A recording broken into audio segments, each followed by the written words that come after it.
YouTube, it's Rico, man. I'm back with another video, man. Y'all see what's going on, man. We got the history of South London gangs, the beginning. So y'all already know what time it is, man. But if you're brand new to the channel or you've been watching videos on the channel, but for some reason not subscribed yet, hit that subscribe button right now. We on the grind of 5K. Other than that, also tell your friends and family about us, because if they watch YouTube videos, they might enjoy content like this. Definitely recommend them our channel, man. But other than that, make sure y'all smash the like button and comment on this video to help this video get recommended to a larger audience of people. Hopefully bring in new supporters to the channel that will also help us on the grind of 5K. Other than that, man, y'all know what time it is. So we gonna go ahead and start the screen record.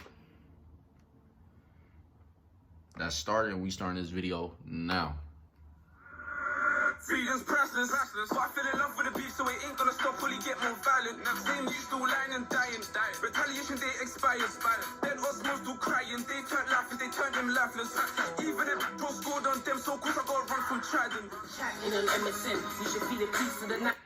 This is the first episode of the history of South London gangs.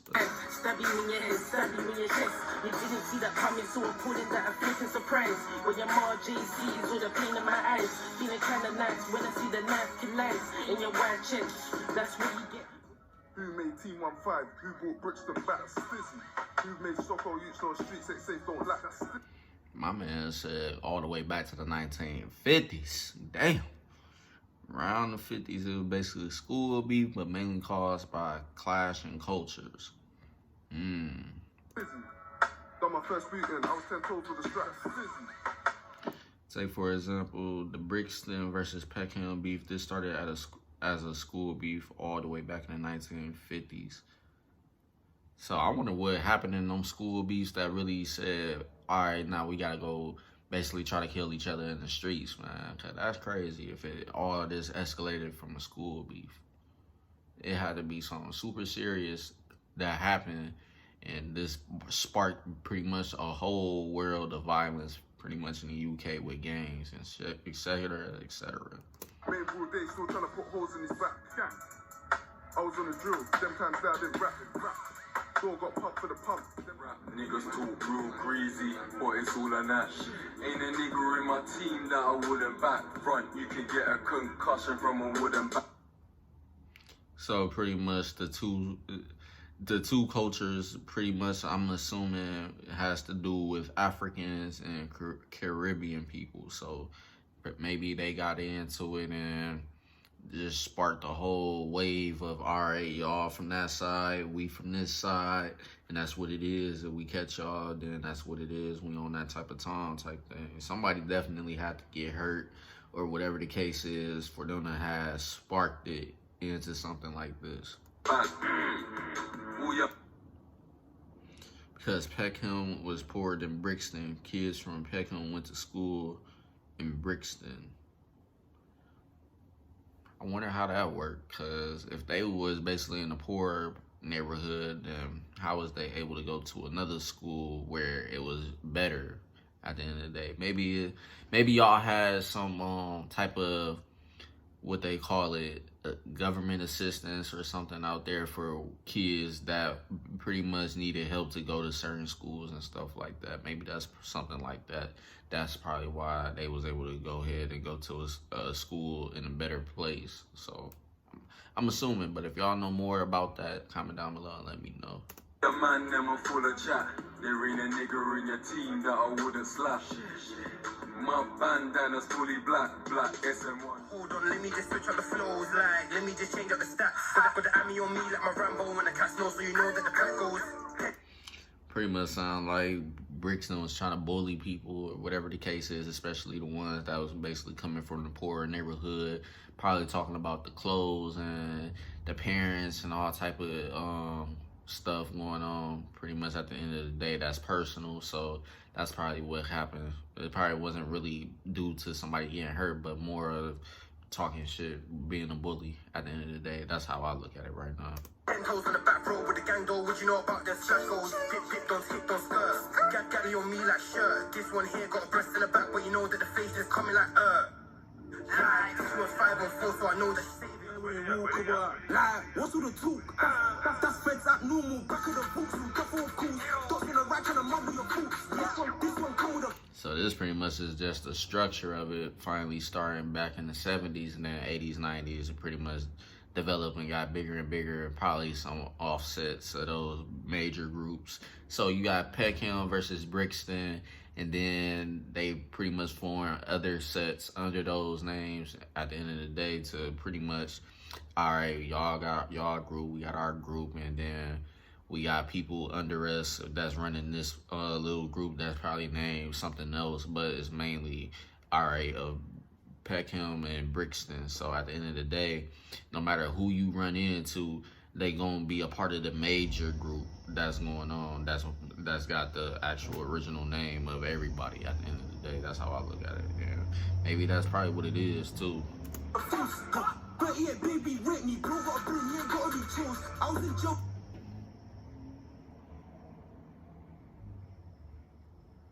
That's crazy. Y'all basically created groups based off of age.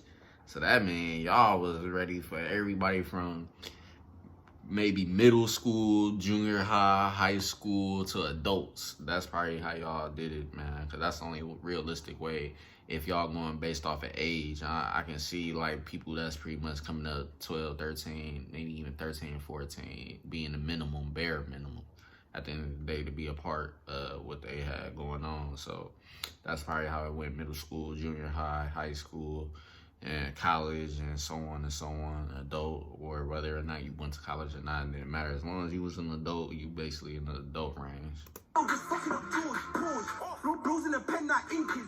To be in for the teams. Inside my bag, yeah, I got my chin. Invest in guns, give me grease, that's it. Make sure it beats and them man get bit. Them man know we out on their strip. Just wanna play them man, there's some kids. H14, a grip on that spins, no. And I can believe it too. I've been hearing about this in other videos too, about the Jamaicans going to London and stuff, and they got ties with the drug trade and all that stuff. So I feel it definitely, because once you see another group of people coming in and they got stuff going on where they making money and stuff, you're gonna have competition, because now you got somebody else that's pretty much wanting what you got, and now that's gonna cause y'all to clash heads with each other and stuff, because they trying to take y'all for what y'all got, and not take people literally, but take what they got. At the end of the day, they trying to basically steal they wave and stuff and get money they sells and stuff, or control the neighborhoods that they sell into and stuff like that. Word of a life, so free S9. Just put a monkey up in that bike. Serving junkies, trapping all night. Shank that Bruce, I hope he would die. Oh, war against God.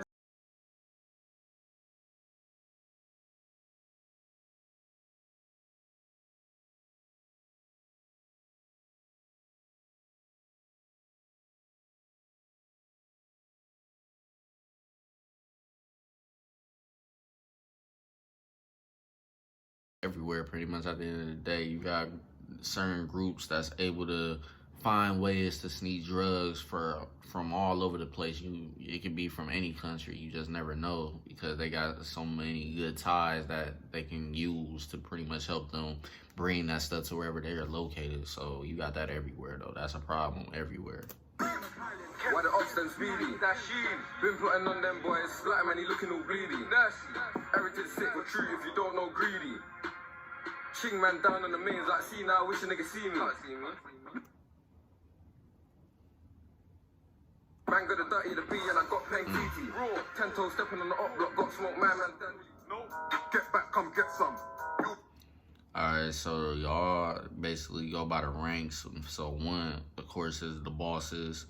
2 is the olders, probably meaning like not even pre, but like people probably from the age range of 25 and below, the olders. I would say 25 to 18, like 18 to 25 to make it more simple. But yeah, then youngers is obviously people that's below 18, or probably includes some 18-year-olds as well. I don't know for sure, but y'all comment down below for sure exactly how y'all put the ages in the groups and stuff, like the minimum to the maximum for each group. Put it that way. Y'all comment that down below if y'all know. Get slapped with the maddest corn, and then buy the next one. Or you might see Stiz with the baddest drawn, and still got a next one. Then gotta protect some. Bosses lead the games, the olders lead the youngers, and the youngers take orders from them. I said orders from them.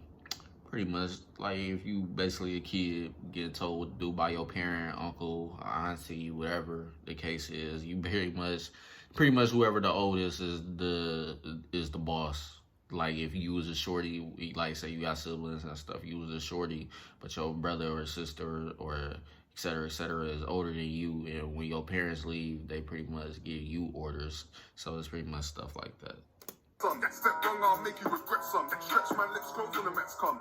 Little bro's pistol gang, and he's got 9 in a pistol clip. How you mean? Headshot, that's your brain splattered. All I care about that they look fast. And that's really how a lot of gangs started around that time. The gangs had orders everywhere. Pretty much everything had structure, and everything was ran like damn near a business. And pretty much the only time you got into it with mugs is people that's obviously your ops and stuff, and money and all that stuff is involved. That's the only time you really got to put in work to go protect your assets at the end of the day. Hold on. Y'all just seen a announcement. Drew Brees retired. Dang, that's crazy. But he is old. But anyway, that's not about him right now. But yeah, man. So back what I was saying. Pretty much, they doing all the hard, dirty work. Probably killing and hurting people, et cetera, doing hits and stuff. And then when they get older, now they sit back. They just mostly recruiting and watching over the money and stuff like that. And then they the ones that's reporting to the bosses. So that's pretty much how the structure was for gangs back in the day. But now you could be an 18-year-old person or even younger than that and be the leader of a set or whatever the case is, because there really is no structure. Nowadays, they not even fighting over drugs and who's selling to who and stuff like that. Majority of the time now, shoot, you got people that's pretty much getting rich off money. I mean, money, of course, getting rich off of music and stuff. So now that the music wave is here, now you got a lot of them going the music route and plugging in everybody under them pretty much with how to get put on and stuff if they do music too. So they pretty much helping people that's under them get established as an artist and stuff. But other than that, it's more about image and pretty much not looking like a female, being called the B word and stuff. Basically, you don't want to look like a B word. You don't want to look like that, like you get beat up and stuff at the end of the day by another group. So it's pretty much how it is right now. You got violence, retaliation, and stuff like that. That's pretty much the main driving force behind gangs nowadays. Mainly the cartel, the mafia is all you really hear about nowadays. That's really doing the drug trade and all that stuff and stuff like that pretty much at the end of the day. But now you only hearing more about the people that's doing the music and stuff, or doing hits and doing retaliation and hits and all that type of things and stuff like that. It's mostly about that stuff and not the drugs. Your dead ghosts. That's what really matters. Shooting up the block is moist. Where's the satisfaction?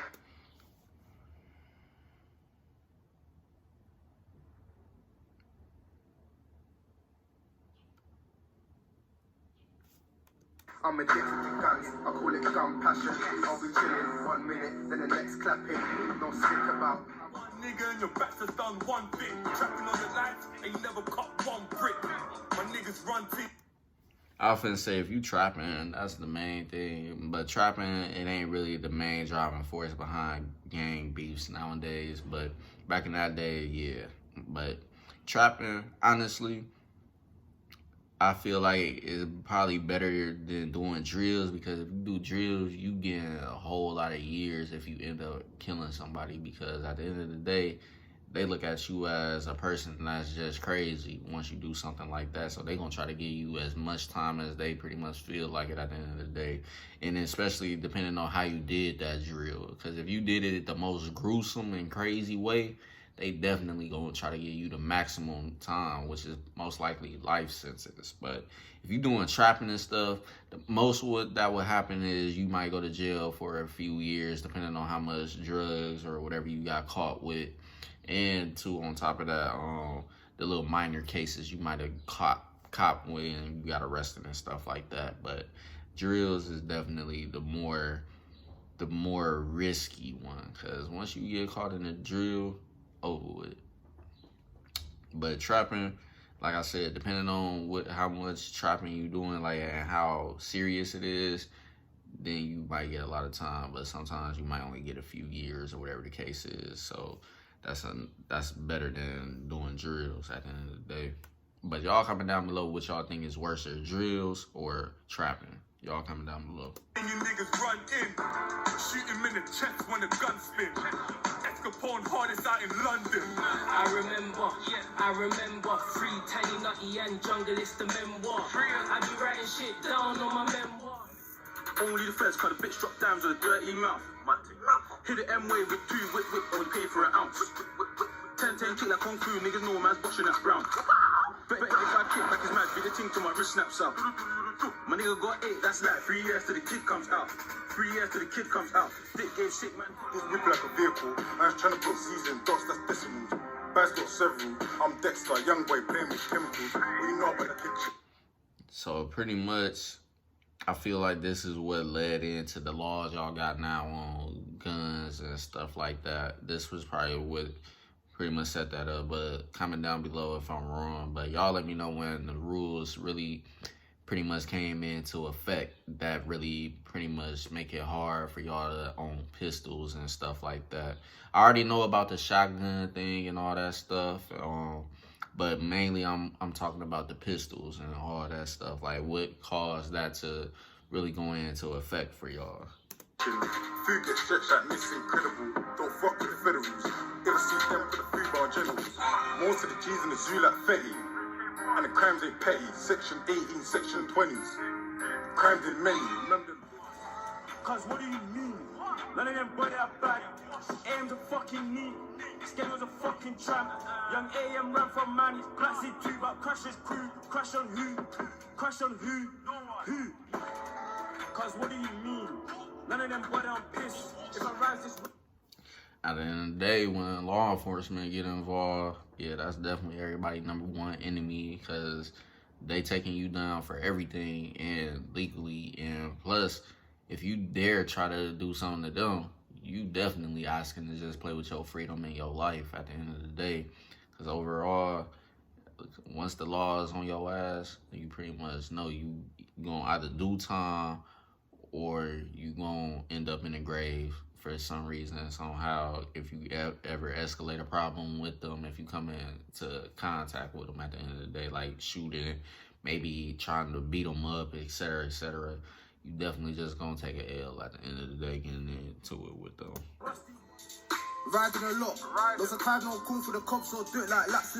But that's the end of this video, man. If y'all want to see me react to another episode, if I can find it, then comment down below and let me know. But other than that, that's pretty much the end of this video. If you're brand new to the channel or you've been watching videos on the channel, but for some reason not subscribed, hit that subscribe button right now. Don't forget to tell your friends and family about us, because we're on the ground to 5K, and hopefully they come and support the channel and become subscribers as well, help us to 5K. Don't forget to smash that like button and comment on this video to help this video get recommended to a larger audience of people as well. And don't forget to follow us on our social media platforms. That's all going to be in the comment section and description box. Mainly the description box. The description box is going to have every single last one of our accounts pretty much on social media. And during the video, you're going to see me put my Instagram name and our couple's Instagram name, so y'all can go ahead and follow us, because we definitely need to build up our following on other social media platforms like Facebook, Twitter, Snapchat, Instagram, all that good stuff. So definitely, if you feel like doing all that, definitely go ahead and follow and subscribe to us and all that good stuff. And I'm gonna see y'all later on with more videos. Peace.